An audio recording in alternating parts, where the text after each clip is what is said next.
What more can be said about Randy Orton's in-ring career that hasn't already been said? The man is a 14-time world champion, 2-time Royal Rumble winner, Triple Crown, and Grand Slam champion, among other accomplishments. Orton is one of the most decorated and recognized wrestlers of our lifetime, thanks to his RKO finisher, which made him an iconic figure in pop culture. In August of 2024, news broke of Orton signing a 5-year contract extension with WWE. The extension makes him one of his highest paid performers and guarantees that he will finish out his in-ring career with the company. He has no doubt earned this, as his legacy is one of the most impressive of all time. Nowadays, the Legend Killer is a responsible 44-year-old man who serves as a mentor to young superstars and a locker room leader. This was not always the case. Once upon a time, Randy was an immature young adult who was described by many as a jerk and tough to be around. If you don't believe me, listen to him say it in his own words. I was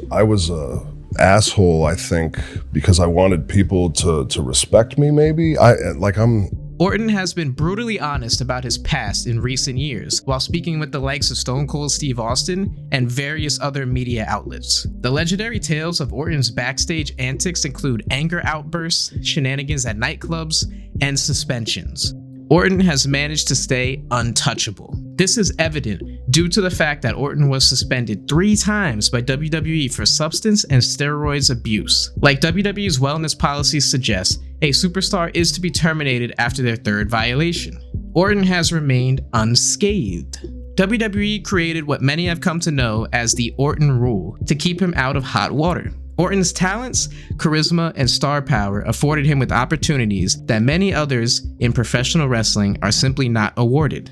Today, I will take a look at all of the antics and craziness Randy Orton got away with, including a not so well-known detail that may shock some of you. This is why Randy Orton is untouchable. In 1998, Orton graduated high school and left behind a life of partying and chasing women to enlist in the United States Marines. Of course, this would spark a controversy during his WWE tenure. More on that shortly. He did not last long with the Marines, as he did not have the attitude necessary to be one. Orton did address the matter in his recent A&E bio. He essentially said that he was sold the dream by a sleazy recruiter. Once he realized that the Marines wasn't quite what he signed up for, he wanted out. Who knows what to believe there? No one really knows what actually happened aside from Orton and the people he was dealing with in the Marines. Anyways, after clashing with his commanding officer, Orton went AWOL when he left his base to go home to Missouri. Shortly after, he turned himself in and was placed in military prison for 38 days, followed by a bad conduct discharge from the branch. Orton has talked openly about this situation. He stated how he faked an injury in an attempt to get discharged. Controversially, he was cast a star in the Marine 2 and Marine 3. He was replaced by Ted DiBiase in the Marine 2 due to an injury. However, in 2012, upon being cast in Marine 3, he was pulled after his history with the Marines became a point of contention. Corporal Mike Vinn, who was a unit member with Orton, had this to say about Orton playing a Marine on the big screen. "I am disgusted that his face and the word Marine are being next to each other, real or fake, because of the fact that he quit on us, the country and the Marine Corps. And the role of a Marine is a disgrace to those that have worn and are wearing that uniform." Perhaps this controversy hurt Orton's chances in Hollywood going forward, maybe having something to do with him not landing a role in Deadpool, which he talked about recently with Cody Rhodes. Certainly, this wasn't a good look for Orton. As he admitted, he was in over his head and not ready to die for his country, as he put it, when he signed up for the Marines. After his failed stint with the Marines, Orton returned home to Missouri, where he pressed his father, Cowboy Bob Orton, about a potential opportunity with WWE. He later got his tryout with them in 2000, and at 19 years old, signed a developmental deal with WWE. Jim Cornette spoke about his dealings with Orton at OVW on his podcast, The Jim Cornette Experience. He noted how Orton told a member of the office, "I'm just here to get my $750 a week and go home." Cornette knew Orton would be a huge star, while also knowing his attitude would be a huge obstacle in getting him there. Think about it like this. Orton was a popular kid in high school. He played a lot of sports and got all the girls. We all knew a young Randy Orton at one point in our lives. Cena, Batista, and Brock Lesnar have all referred to him as being a jerk around that time. WWE has certainly made sure Orton's attitude didn't hold him back.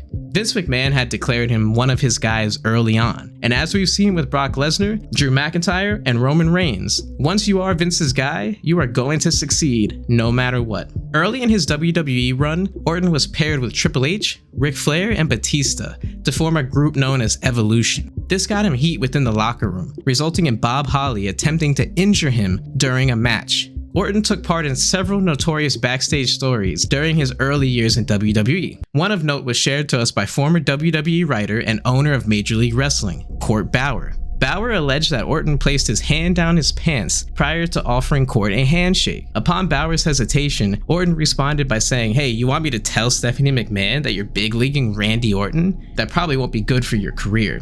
Apparently, Orton did this to several new writers, and he did it with his little Orton out of his pants too, according to Bauer. I say this a lot, but man, wrestling is weird, bro. These are the only allegations of this nature against Randy, and he was never punished for it. Although WWE did look into them when the story resurfaced on Reddit during the midst of the Me Too movement. Since nothing was done about this, I won't spend too much time on it. This next story though was pretty mind-blowing to me. Orton was scheduled to go over his match with Undertaker at WrestleMania 21 just prior to the show, and Orton no-showed the audition entirely. He said he was out getting into trouble the night before.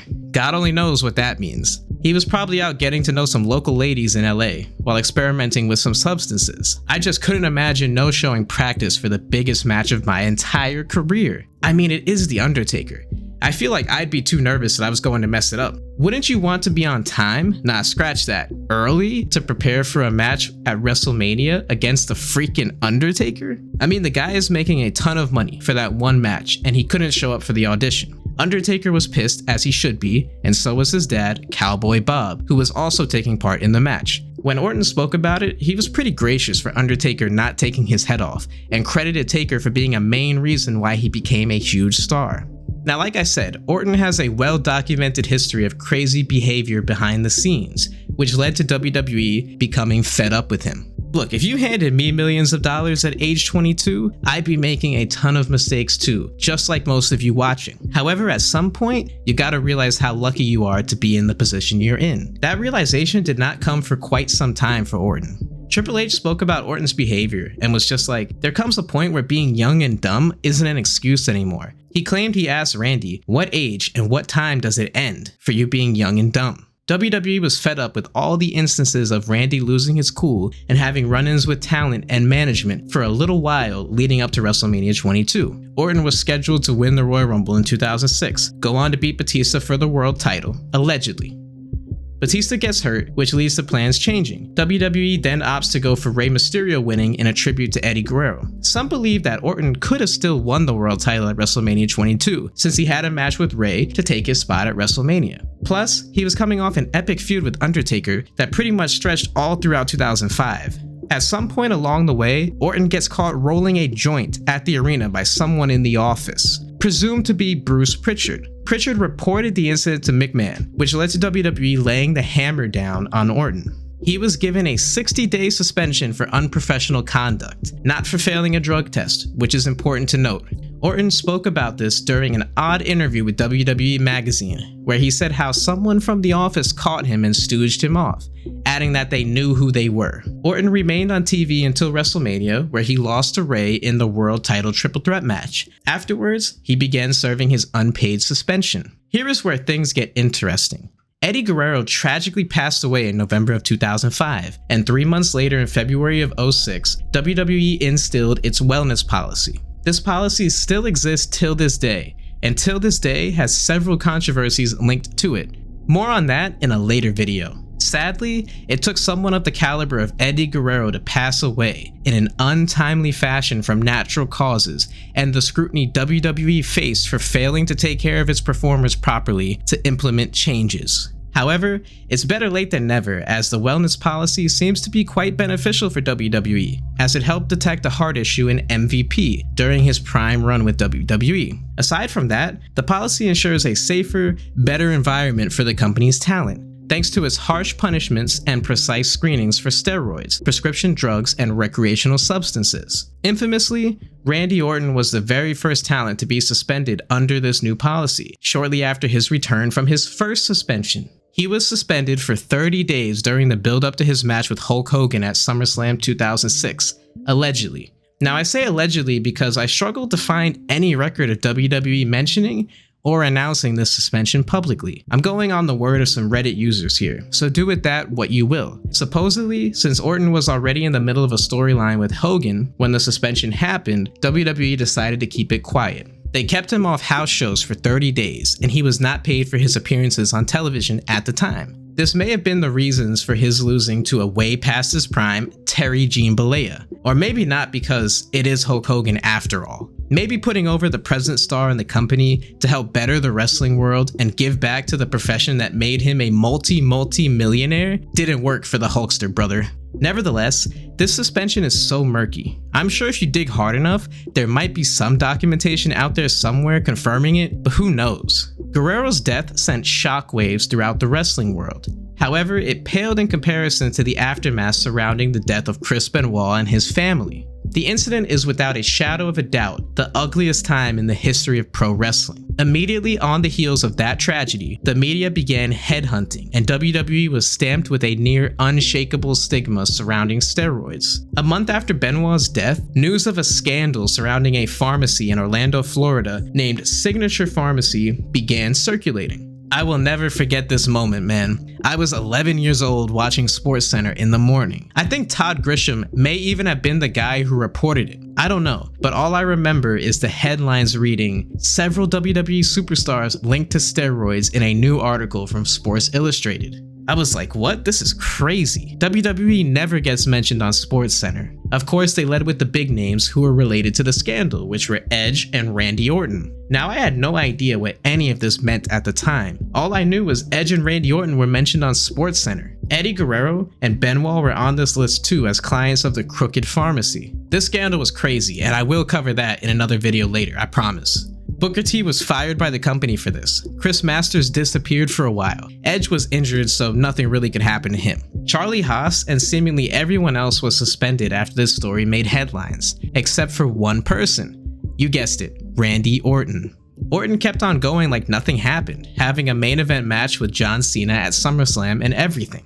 Orton's handling here led people to believe that WWE made exceptions for its biggest stars when it came to the wellness policy. Allegedly, WWE knew about Orton's steroid use prior to the investigation and the story from Sports Illustrated. This is why he was suspended for 30 days prior to his match with Hogan. This suspension definitely did happen, since Orton's 2012 suspension was reported as his second. It's just odd that there are no records of it.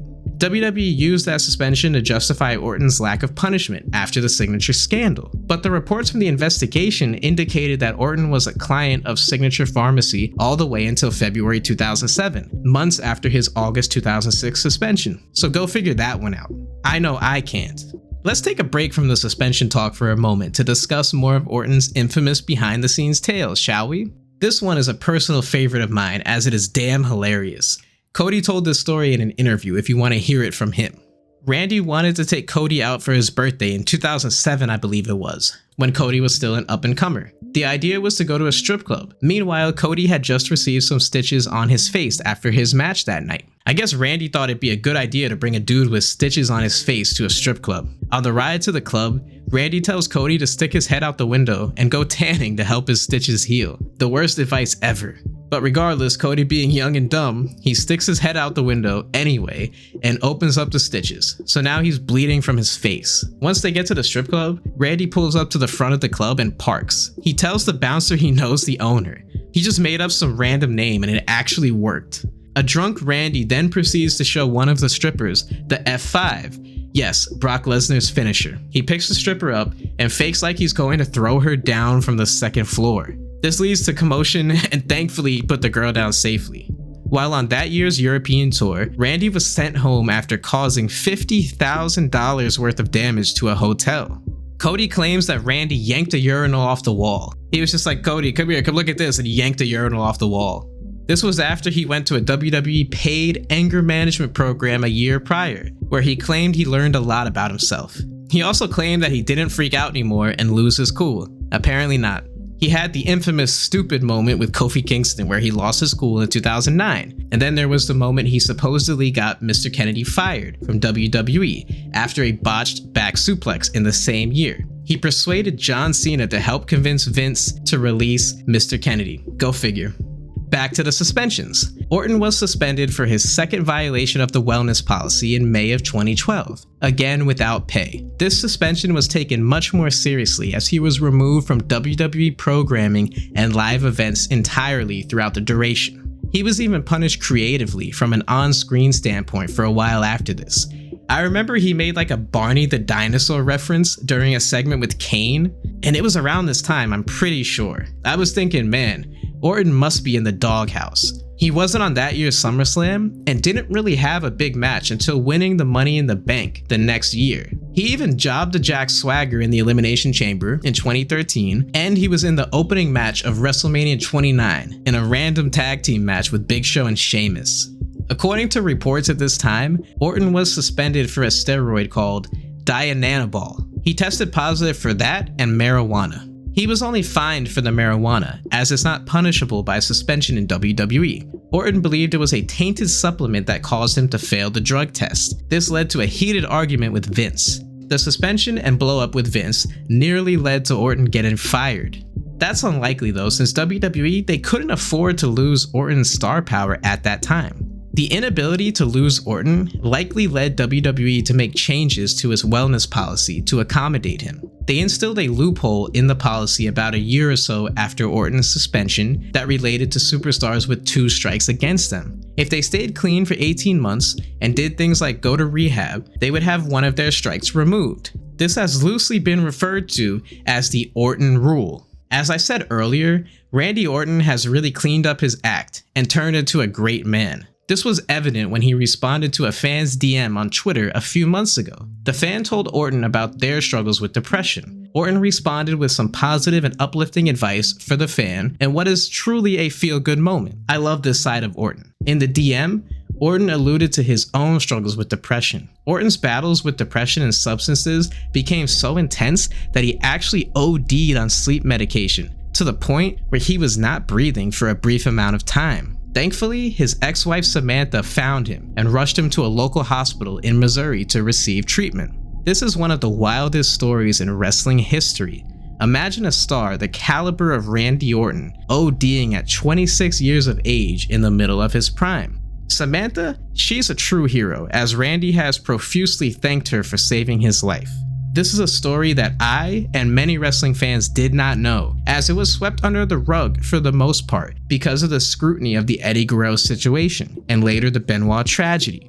Orton did talk about it in a DVD that came out in the early 2010s about his life, but other than that, it has largely fell by the wayside. In a wild turn of events, wrestling journalist Irvin Muchnick claimed this was a suicide attempt by Orton. He said close sources gave him that information. That is far too big of a claim for me to make here on this video. I'm only speaking about what I've read. The story from Irvin Muchnick is published for you all to read if you'd like. I'll link it in the description. Orton going through these battles of depression shows that he is human, just like all of us. We all go through things, and if you or someone you know is dealing with depression or having suicidal thoughts, I hope you get the help you need. I'm so happy as a wrestling fan to see Orton where he is nowadays. He is perhaps the most beloved by fans as he's ever been. Randy has certainly gotten away with a lot in his career, whether it was bullying Rochelle Lowen to the point where she quit WWE, or having suspensions covered up and wellness policy loopholes created for him. Regardless, Orton was untouchable in WWE's eyes, and the eyes of Vince McMahon. Orton said that Vince took a liking to him and saw a lot of himself in Orton. Certainly Vince was right, as Orton is no doubt one of the greatest of all time, with a resume off the screen that is just as impressive as the one on the screen. Thank you all so much for watching. I'll talk to you on the next one.